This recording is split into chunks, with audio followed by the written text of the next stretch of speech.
So here we go. I think this slide is well known to you, and I don't have to repeat it really. The only important aspects I want to point out with regard to gene editing or stem cell transplantation is number one, that we have a single point mutation on the one side, which is sickle cell disease, and we have more than 300 loss of function mutations that are leading to transfusion-dependent thalassemia. Of course, both diseases are extremely prevalent worldwide, and overall, if you really want to cure these diseases, then I think whatever we do is not going to be the way to go, but rather prevention and other means that are beyond curing these patients. The morbidity is also quite different between those diseases. While for thalassemia, we have a fairly linear progression of disease with the accumulation of iron in several pivotal organs such as liver, heart, and endocrine organs. We have a very erratic clinical presentation in sickle cell disease, where depending on epigenetic phenotypes, some patients present at very early age with all kinds of serious and life-threatening complications, or even within the same family, siblings can present much later with very mild and very clandestine complications such as nephropathy or only mild pain crisis. So this makes it quite difficult in the first place to base a clinical decision or a curative decision on the genotype per se. Transfusion-dependent thalassemia, I think this is very clear. We have data from high-income countries with a high prevalence and excellent experience with conventional care that clearly show that despite optimal care, the life expectancy of patients with transfusion-dependent thalassemia is still not comparable to the overall population. So these patients definitely need a curative option that is beyond just chelation and transfusions. In sickle cell disease, the situation is similar. And as we see in here, these slides or this presentation by Michael DeBon in Blood from 2019 in a country that has a very high prevalence, is a high income country, and has, in contrast to Europe, substantial experience with caring for these patients.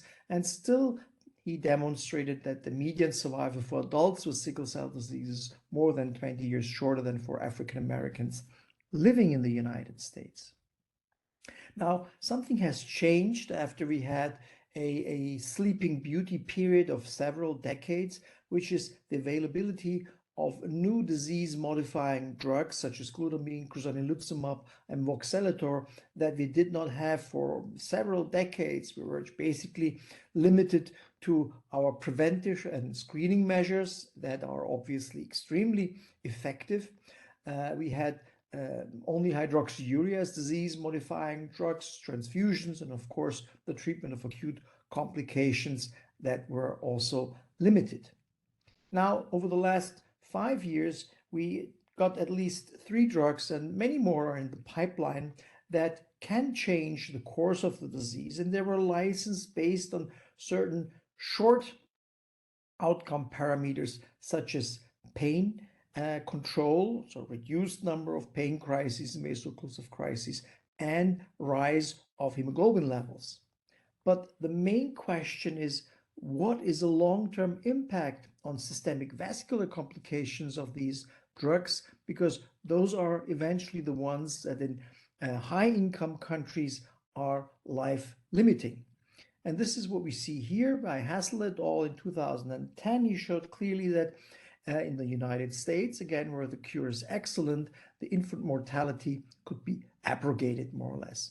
Whereas when you compare this curve in Europe, you will see that there's still a certain hump in the early childhood, which clearly demonstrates that the lack of experience in this country due to the low number of these patients, and might be also a little due to the fact that they are more or less ignored by a substantial number of colleagues, there's still a substantial infant mortality. But the more important aspect is here that starting at age 15, there's an exponential rise in mortality, and that has basically not changed between the 30 years passing from 79 to 2006. So there's a shift to the right with a prolonged overall survival, but nevertheless, these patients still face a peak of mortality and a shortened overall survival, as we have seen in the presentation in the paper by Michael de Boon. And the point is also this one. These patients do not face the classical textbook sickle-related complications, sequestration crises, and aplastic crises, and whatever we know. These patients face the complications of a systemic small vessel vasculopathy, leading to acute cardiac failure, to cardiopulmonary failure, pulmonary failure, and renal failure. And all of those are basically at that age irreversible and incurable. Therefore, transfusion-dependent thalassemia and sickle cell disease share absolute indication for any form of curative approach, be it stem cell transplantation or possibly gene editing in the future. Now, when we look at this slide here, that is a summary of the last more than 10 years of transplant activities that are, excuse me, that are collected in the EBMT registry. And there are several interesting aspects. Number one, when you look at the overall survival numbers, they're actually excellent. Yeah? In sickle cell disease children, 95%, in adults, 95%, Thal in children, 92%, almost identical. There's, for whatever reason, a decline in adult 2-year overall survival of 84, 85%. And I think that might be beyond what we do in early and early phase transplantation or pre-transplant conditioning. So this is an issue that we have to address at a different time point. But the other aspects are interesting as well. Number one here, whereas this curve of the adult Thal transplants has basically not much changed over time.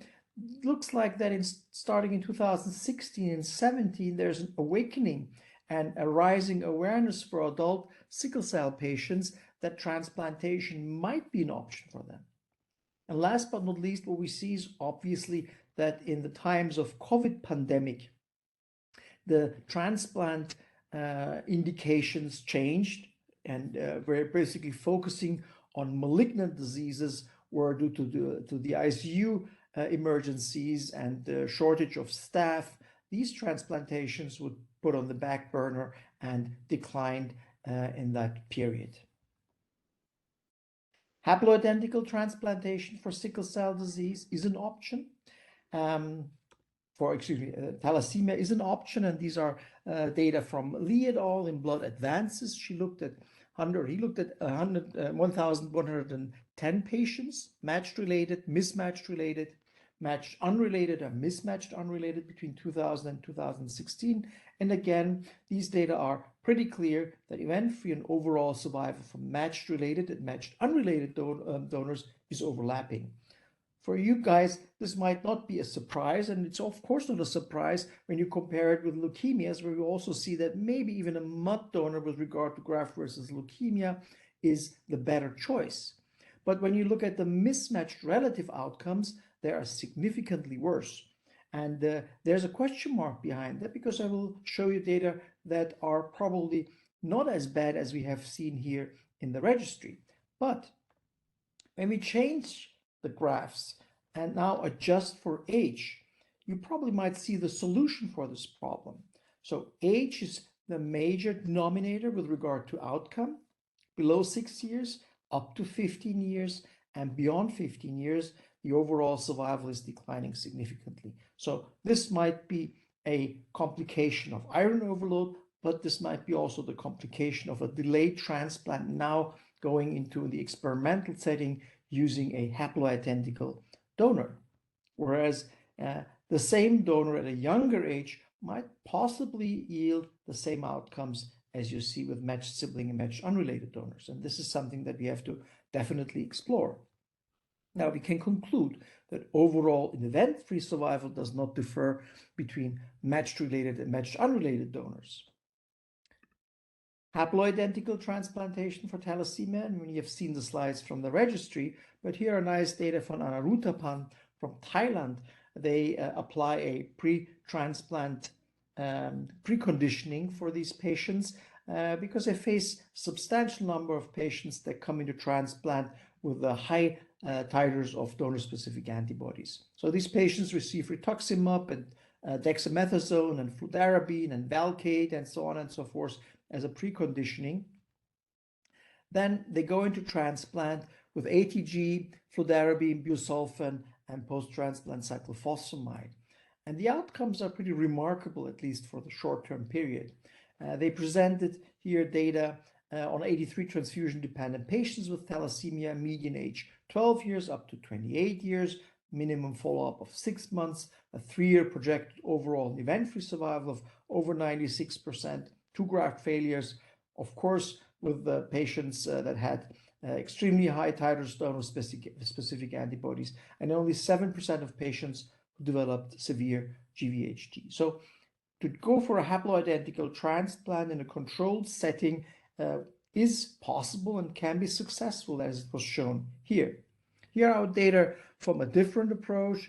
This is our approach that we also use for sickle cell disease, and I will show you that later on in detail. This is a pilot series of 10 patients from very young age of 2 years up to patients with 23 years old with pretty severe and advanced stage iron overload. We then transplanted these patients using an alpha beta CD19 depleted approach with an overall survival of 100%, an engraftment as you expect with a T-depleted graft of around day 16 post-transplant. Important here, the median chimerism of those patients off immunosuppression was 100%. Almost all patients at that point were transfusion independent, and also the last patient in that series got a transfusion independent in the meantime. Immune reconstitution of using Yapyan-Bolen's approach of more than 50 CD4 positive cells per microliter was around day 113, and very importantly also the incidence of acute grade 3 to 4 GVHD was nil, as much as the incidence of chronic GVHD, severe chronic GVHD. Now, haploidentical transplantation for sickle cell disease, it's important here to understand that age is a significant denominator for mortality in chronic GVHD, and the cutoff is approximately 15 years, very similar to what we have seen in thalassemia. And here you see that the event-free survival, even with a matched sibling donor, so theoretically the best choice donor, is changing from young age to even adolescence beyond 15 years of age. Event-free survival down from 93 to 81%, overall survival from 100 down to 88%, and in particular, an incidence of chronic GVHD that goes from 9 to 20% is something that we have to keep in mind when we go for a transplant of these patients, in particular when they get into the adult age beyond 18 and 20 years. How about matched sibling equals MUD equals almost mismatched unrelated donor? Here are data from Mary Epan's registry analysis published in Lancet Hematology in 2019. Matched sibling is not MUD, in particular when you look at patients below and above 13 years of age. Event-free survival 89 versus 69, overall survival 96 down to 82, and then the 3-year incidence of chronic GVHD is up from 19 to 31%, despite a 10 out of 10 matched unrelated donor. But nevertheless, despite these data, 80% and more than 80% of patients neither have a matched related nor a matched unrelated donor available. So there's a huge unmet need for the majority of patients with the sickle cell disease. There are two approaches, as we have seen. There's a post-Cy approach, and here are data that were given to me by José de la Fuente from London. They collaborate in the Vanderbilt consortium with London, Paris, and Vanderbilt as the main centers, and they tried several approaches, starting with the original Bolanos-Mead approach with post-Cy, fludarabine, cyclophosphamide, and TBI, ATG upfront. They added thiotepa because, just as Bolanos-Mead published in 2012, all these 5 patients rejected. They went on to 1B, increasing the myelosuppression and myeloablation with thiotepa. And then in a third approach that they call strategy 2, they added hypertransfusion, hydroxycarbamide, and azathioprine upfront as a preconditioning, very much like Anurutaban did in Thailand. Data are pretty okay, I would say, with and without preconditioning. At least in the non-preconditioning setting, no graft failure. The incidence of acute grade 2 to 4 GVHD is a little high for my taste, up to 50%. Chronic GVHD beyond day 100, still at around 40%, quite high. And mortality in particular in the preconditioning setting was more than 20%, was due to the fact that these patients developed macrophage activation syndrome. But nevertheless, when you compare this consorted approach with a prospective uniform conditioning regimen, they are still significantly better than the data from Mary Eben's registry, where a graft failure rate of 38% and mortality rate of 36% is not acceptable. And the incidence of chronic GVHD beyond 18 months of 31% just as well. So I think it's much more important how you do it than rather just doing a haploidentical transplantation. And this is also confirmed when we look at our single-center prospective experience. Again, we used a alpha-beta CD3, CD19 depleted approach. This is a conditioning regimen here. We use thiatepa, fludarabine, and treosulfan. Treosulfan demonstrates to be significantly less endothelial-toxic than busulfan, and it does not pass the blood-brain barrier. So these are two prerequisites for which we prefer treosulfan, that in the meantime, by the way, got also or is also available in the United States. So with regard to gene editing trials, it might be worthwhile to consider a combination of treosulfan and thiatepa versus busulfan to reduce the conditioning-related toxicities that we observed in our trials. ATG graft alone is used because of the significantly shorter bioactivity, so that giving it at day -10 to day -8, at day -0, the majority of ATG is gone, and the few alpha beta T cells that are reaching the patient are probably needed for an excellent engraftment. Match-related donors have the same ATG, the same conditioning with a lower dose. Instead of 50, we give 10 milligram per kgs up front on day on day -3 to day -1. But in combination in the haplo setting, it is clearly shown that it's important to have a combination of MMF and tacrolimus for engraftment. And again, in our pilot series that started more than 10 years ago that I show you here, we had overall 3 trial-related fatalities with CMV pneumonitis. We are using now letermovir prophylaxis for all CMV mismatches. I've never seen again any complications here. We had 1 patient with a major ABO incompatibility, so we abrogated donors with major ABO incompatibility in this setting. And we had also 1 patient with diffuse alveolar hemorrhage and macrophage activation syndrome, most probably due to an HHV6 reactivation that we are now controlling meticulously. So we reached an overall survival in this patient population of 88% and disease-free survival also. The chimerism of immunosuppression, this is now important in this setting, was 99 versus 98% comparing with the matched sibling donors, so very well acceptable. The incidence of GVHD, as you would expect, no severe grade 3 to 4 acute GVHD, and the incidence of chronic GVHD was also very low, and it was age dependent. So in patients below 18 years, it was 4% versus 33% in patients beyond 18 years of age, and it vanished at around 18 months post-transplant. So a very nice, well-tolerated and acceptable conditioning regimen. And based on this pilot trial, we now engaged in a phase 2 stratified trial to assess non-inferiority of haploidentical alpha-beta T-cell depleted stem cell transplantation in patients with sickle cell disease. The hypothesis is that for this majority of patients with an unmet need, we could provide a T-depleted haploidentical transplantation that is non-inferior to matched sibling donor transplantation. We have at least statistically 2.7 donors per patient, a very quick engraftment with a low risk of bacterial and fungal infections, less alloreactivity, therefore a lower incidence of acute and chronic GVHD, particularly important for sickle cell disease, as we have seen, less sickle-related systemic vascular complications, in particular lower incidence of PRES.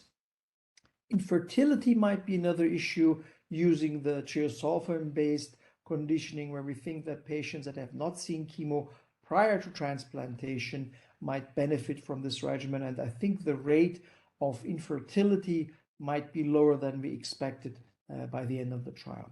And of course, we do not use TBI. There is some information in the literature that sickle cell disease might be a cancerous precondition with regard to the results of the Bluebird Bio trial. Of course, you can also refer that to the lentiviral approach per se, but if this is not the case, I would stay away from a TBI-based conditioning. But also, I think it's important to achieve a very high level of chimerism to avoid as much as possible remnants of these chemotherapy alkylated treated myeloid sickle cells in the patient. Albeit we know that even with as low as 20% chimerism, the majority of sickle-related complications can be cured. There are cons. Of course, there's a higher risk of viral infections that we can control. For example, with CMV, we use letermovir prophylaxis. For the other majority of viruses, we have virus-specific T cells at our hands that we have not needed so far in this setting. There isn't delayed immune reconstitution, but again, it is not significantly delayed, in particular in the younger population. So far, we have 27 centers in 6 countries that are participating. In the US. We are hoping to initiate the trial with the MSKCC as a national coordinator in New York. Since we now have grapholone and treosulfan available, we have several centers, in particular also adult centers, that participate in the trial. We have 6 Italian centers, 4 UK centers, and we intend to enroll 212 patients to demonstrate at least non-inferiority. The endpoint is a composite endpoint, disease-free, GVHD-free survival, an important endpoint in this non-malignant disease, and we hope to collect all these patients within the next 3 years, unless another COVID or whatever variant comes around and basically rips up our trial. My apologies. Gene editing. Franco presented the data of our trial with CRISPR-Cas-based gene editing at EHA this year, and I think Haidar will go into detail in this trial. So just briefly, BCL11A was knocked out, CRISPR-based. We know that BCL11A is the protein that is reducing the expression of the gamma chain postnatally. And we know from hereditary persistence of fetal hemoglobin that a rise of hemoglobin F can abrogate all the sickle and thal-related complications depending on the level of expression. So that's why BCL11A was targeted. And here are the 44 transfusion-dependent thal patients that are basically all transfusion-free, almost all, 42 of 44, with the last 2 patients with a short follow-up. And here are the numbers for the 31 sickle cell patients that post-treatment, post-gene editing are free of veno or vaso-occlusive crises. So the results are remarkable for this trial. We will see. We have not, of course, seen the long-term outcomes, and we have definitely to increase the patient numbers in several other series, really to demonstrate efficacy, stability, and safety. With regard to conclusions, matched sibling donor remains the standard of care.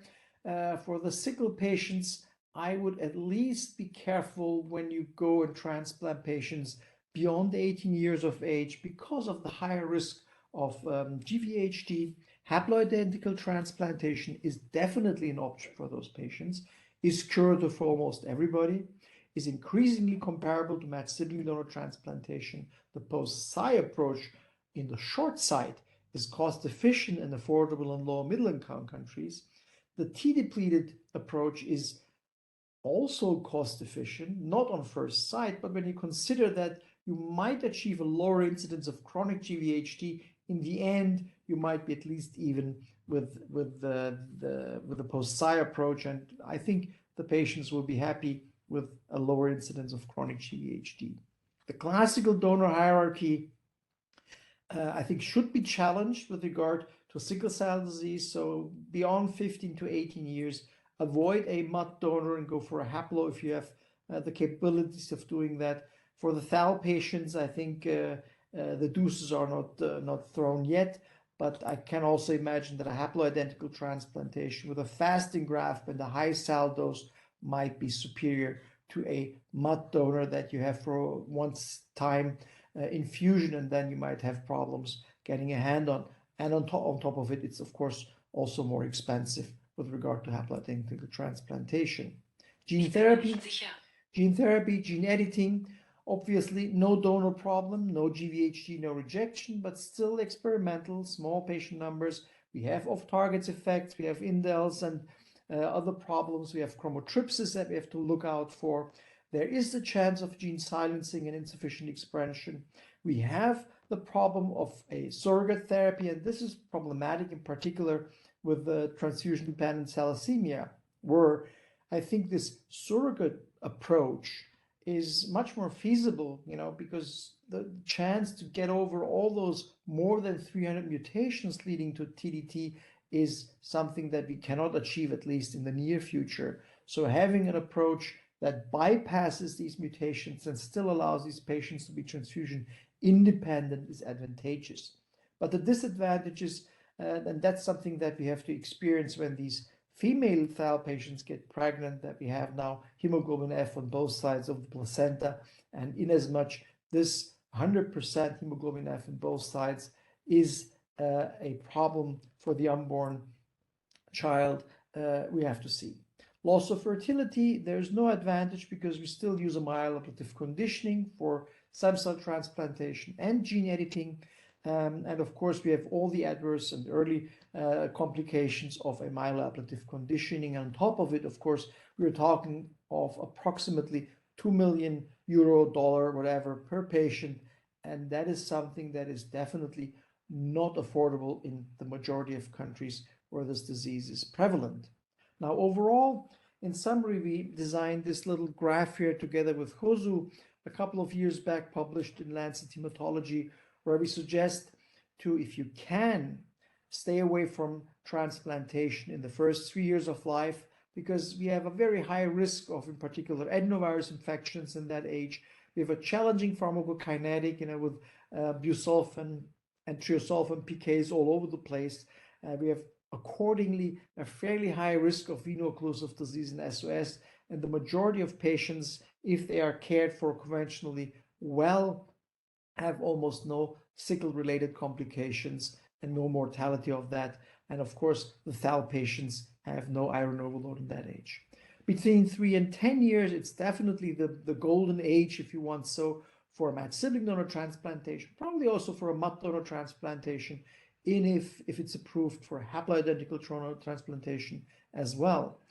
The beauty of the next age range from 10 to, let's say, 15, 16 years is that if these patients do not suffer from severe sickle-related complications, are compliant with their iron depletion in the case of TDT, this is a nice age range because patients can give consent instead of parental assent. The risk of VOD is still low. There are still very few irreversible sickle-related complications, and of course, all means for fertility preservation, in particular in males, are very easy and successful. Beyond the age of 15 to 18 years, the situation gets tricky.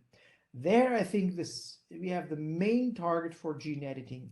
We have a very high risk for alloreactivity, increased risk for rejection, and increased risk for acute and in particular chronic GVHD, where an autologous transplant with a gene-edited approach might be an advantage in these patients. So I think this is really a disease population that is to a certain extent also orphaned, because at least in the Western countries, the majority of those patients have not really a clear transplant indication anymore. So I think here we should focus for curative options, where of course a haploidentical transplantation can be applied, but of course with all the risks that are listed there.